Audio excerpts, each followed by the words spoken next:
disebabkan handphone saya mengalami kerosakan skrin. Skrin so kejadian semalam 17/2. Assalamualaikum dan salam sejahtera. Untuk customer yang berurusan dengan Nizwan Flash yang telah deposit RM500, RM3,000 dan sebagainya, yang telah booking slot pemasangan dengan saya pun, untuk minggu ni kita akan stopkan sekejap. Disebabkan handphone saya mengalami kerosakan skrin. So kejadian semalam 17/2, hari ni 18/2, dah pukul 10.51 malam. Ambil masa daripada siang tadi saya recovery data saya sendiri saya buat pelbagai kerja. Jadi yang sekarang kita tengah recovery adalah WhatsApp ni adalah tujuan utama kita recovery adalah yang telah deposit.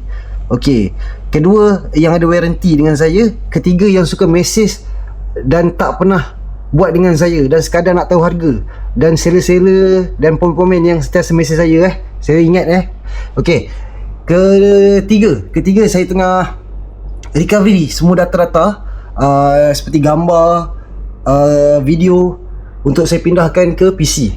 Disebabkan handphone ni masih ada lagi warranty 6 bulan, jadi saya cuba claim. Kita tak tahu lah dapat handphone baru ataupun skrin baru. Tapi saya tengah recovery data-data anda. Untuk dalam masa seminggu ni saya akan stopkan sekejap saja. Sebab kalau kita nak deposit tak ada masalah, duit boleh keluar cash bagai. Tapi untuk saya berurus niaga dengan supplier agak susah. So itu saja.